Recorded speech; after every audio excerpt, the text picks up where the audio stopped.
հրատապ պետք է բրծնել Պուտինից, տարածել։ Ռուսաստանը իրեն նման շակալի պես եւ նողկալի դեռ չէր պահել, սա կմնա առհավետ, սա շտկել անհնար է, Արկադի Դուբնով, Armblog.info կետրուն գրում է։ Ամիրամ Գրիգորովի Telegram ալիքը գրառում է կատարել, ես մենակ գիտեմ, որ նրանք հայերը շատ նեղացած են եւ նաեւ բարկացած, ես կարծում եմ, որ Արցախյան այս պատերազմում ողջ մնացածները, եթե զավակներ ունեն կամ ունենան, անկասկած պատմելու են իրենց երեխաներին, երբ նրանք մեծանան, որ ռուսները դավաճանել են, իրենց լքել են, այս երեխաներն իրենց ծրնդին կպատմեն ազգային հիշողության մեջ դա կմնա որպես տրավմա, նշել է Արկադի Դուբնովը։ Ավելացնեմ, սա ողջ ռուսական պատմության մեջ աննկարագրելի բիծ է, այդպիսի բան ուղղակի երբևէ չի եղել։ Այո, եղել են Լեհաստանից բաժանումները, եղել է Դանոբյան իշխանություններից հեռանալը եւս, սակայն դրանք թշնամական տերությունների նկատմամբ հարկադրված միջոցներ էին, կամ էլ արտաքին ճնշման ներքո ձեռնարկված միջոցներ, սակայն երբեք Ռյուրիկի ժամանակներից ի վեր Ռուսաստանի Դաշնություն իրեն նման շակալի պես եւ նողկալի չի պահել։ Դա նացիստական բնորոշում է, այն կմնա առհավետ, սա էլ անհնար է շտկել։ Երբ Կիկաբիձեն իր թերահավատ վերաբերմունքի հետ մեկտեղ երգեց դուք ինձ չեք դավաճանի, հիասթափեցրել եք, դուք ինձ չդավաճանեցիք, հիասթափեցրել եք, ես համաձայն չէի այդ ուղերձի հետ, սակայն ինչ որ բան խառնվեց իմ հոգու մեջ, այո, հենց այնպես խառնվեց։ Այո, Վրաստանը այն ժամ նույնպես հանրահավաքներ անցկացրեց, Վրաստանը հարձակվեց խաղաղապահների վրա, պատերազմ սանձազերծեց, սակայն չէր կարելի թույլ տալ նացիստական վիրավորանքների այդ հոսքը, որը վրաց ողջ ազգի հասցեին նետվեց Ռուսաստանի Դաշնությունից, վրացիներին քշեցին իրենց կողմից, հասարակ վրացիներին, ոչ թե երկրի ղեկավարներին։ Երբ Սուխումիում հրկիզեցին Կանտարիայի տունը, այն Կանտարիայի, որ կարմիր դրոշով Բեռլինում էր, ես չէի կարող այն ժամանակ նույնիսկ ենթադրել, որ ՌԴ-ն Արցախը կիսելու է իր հայ դաշնակիցների պատմական թշնամիների հետ, առանց որևիցե անհրաժեշտության, առանց որևիցե սպառնալիքների, առանց որևիցե պատճառի իր շահից բացի։ Դուք նրանց բոլորին չեք դավաճանել, հիասթափեցրել եք Բաղրամյանին, ակադեմիկոս Բուրնազյանին, ակադեմիկոս Համբարձումյանին, ակադեմիկոս Հովանիսյանին, Մարայանին, մարշալ Բաբաջանյանին, գեներալ Տեր-Ղուկասովին, այն 100,000-ին, որ մեկնեցին առաջին համաշխարհային պատերազմ, այն 600,000-ին, որ մեկնեցին երկրորդ համաշխարհային պատերազմ։ Ու մենակ Թուրքիայի շնորհակալությունը ձեզ դժվար թե դուր գա։ Ու մենակ Թուրքիայի շնորհակալությունը ձեզ դժվար թե դուր գա։ 100% վստահ եմ։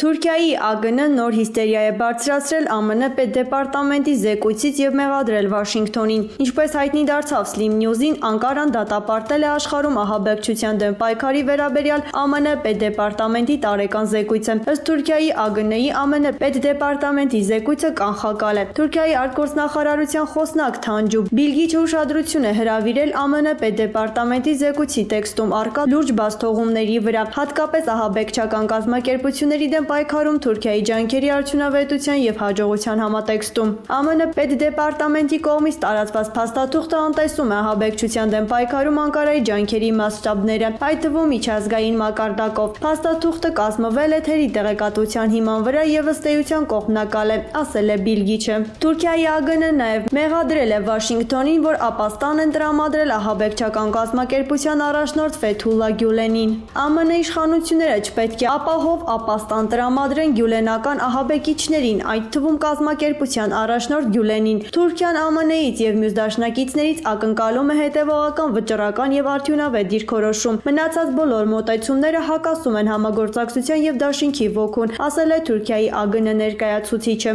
Նշենք, որ այսօր ԱՄՆ պետդեպարտամենտը հրապարակել է 2020 թվականի ահաբեկչության մասին զեկույցը, որում Թուրքիայի վերաբերյալ ուշագրավ հայտարարություններ են տեղ գտել։ Զեկույցում ասվում է, որ Թուրքիան Սիրիայում եւ Իրաքում գործող օտարերկրյա ահաբեկիչների աղբյուր եւ տարանցիկ երկիր է հանդիսացել։ Ադրբեջանցիները պատերազմի օրերին գլխատել են հայերին, 6 դեպք է արձանագրվել, մի մասը կանայք են։ Yerevantimes.com-ը գրում է. Ադրբեջանի կողմից սպանված քաղաքացիական անձիկ հիմնականում եղել են տարեց, այդ թվում նաև կանայք ունեցել են հաշմանդամություն, հոգեկան առողջության խնդիրներ։ Այսօր հրավիրված քննարկմանն ասած իրավունքների պաշտպանություն առանց սահմանների ՀԿ ներկայացուցիչ Աննա Մելիքյանը։ Մարմինների վրա առկա են եղել խոշտանգման ու վատ վերաբերմունքի հետքեր, որոշ դեպքեր հայտնի են դարձել դեռևս պատերազմի ընթացքում։ Ընդհանուր առմամբ այն հանգամանքը, որ Ադրբեջանի զինված ուժերը նկարահանել ու տարածել են այդ դեպքերը, թույլ է տալիս եզրահանգել, որ նշված պրակտիկան միտված էր ահաբեկելու քաղաքացիական բնակչությանը, ասաց նա։ Մելիքյանի խոսքով արձանագրվել է գլխատման 6 դեպք։ Դեպքերը սպառիչ չեն, ուղղակի մանրամասն տվյալներ մենք ձեռք ենք բերել 6 դեպքի վերաբերյալ։ Սա ներառում է նաև կանանց։ Մի մասը կանայք են եղել։ Նրանց տարիքը բավականին մեծ է, տարեց մարդիկ են եղել ու դիմադրություն ցույց տալու որևէ հնարավորություն չեն ունեցել, նշեց ՀԿ ներկայացուցիչը։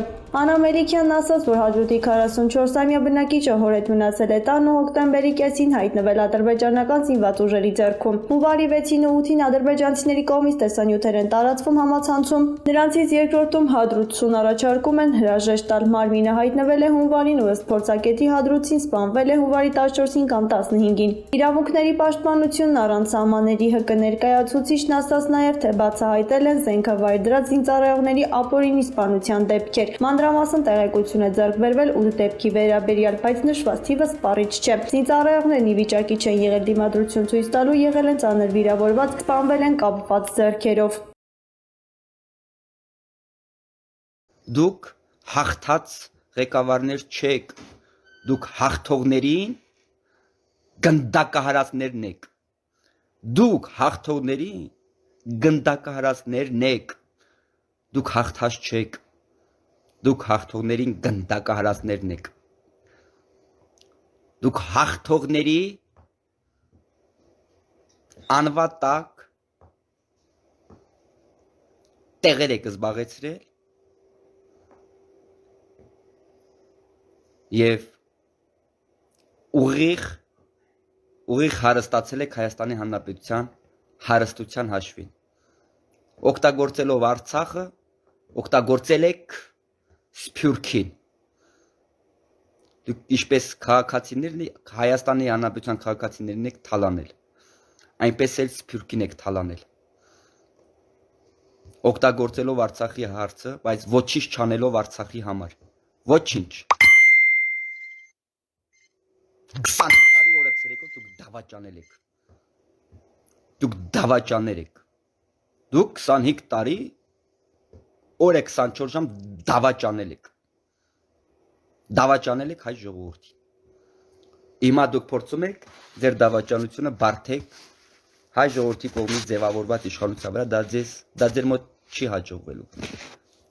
Սիրելի ընկերներ, ցանկացա իմ այս խոսքի տակ ես որ ասում եմ ես իմ սխալս կուղեմ, այդտեղ շատ մեծ գաղափար կա, շատ մեծ ուժ կա, շատ մեծ պայքար կա, ով ոնց ուզում է թող ինձ դատի։ Ամենայն դեպս ես ոնց մտածում եմ, այնպես էլ վարվելու եմ։ Ես իմ սխալ ուղղելու եմ։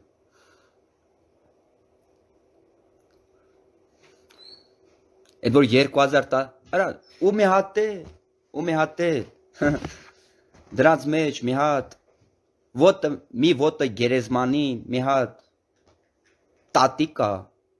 անունը չգիտեմ այդ պատգամավորի, մի հատ կին ակնոցներով պատգամավոր, ոչ թե կին այդ տատի, ու մի հատ էլ ասում է, հանրապետականները էսա գալիս են ու ձեզ, ասում է, հանրապետականները գալու են ձեզ շինեն։ Իա իրոք, այ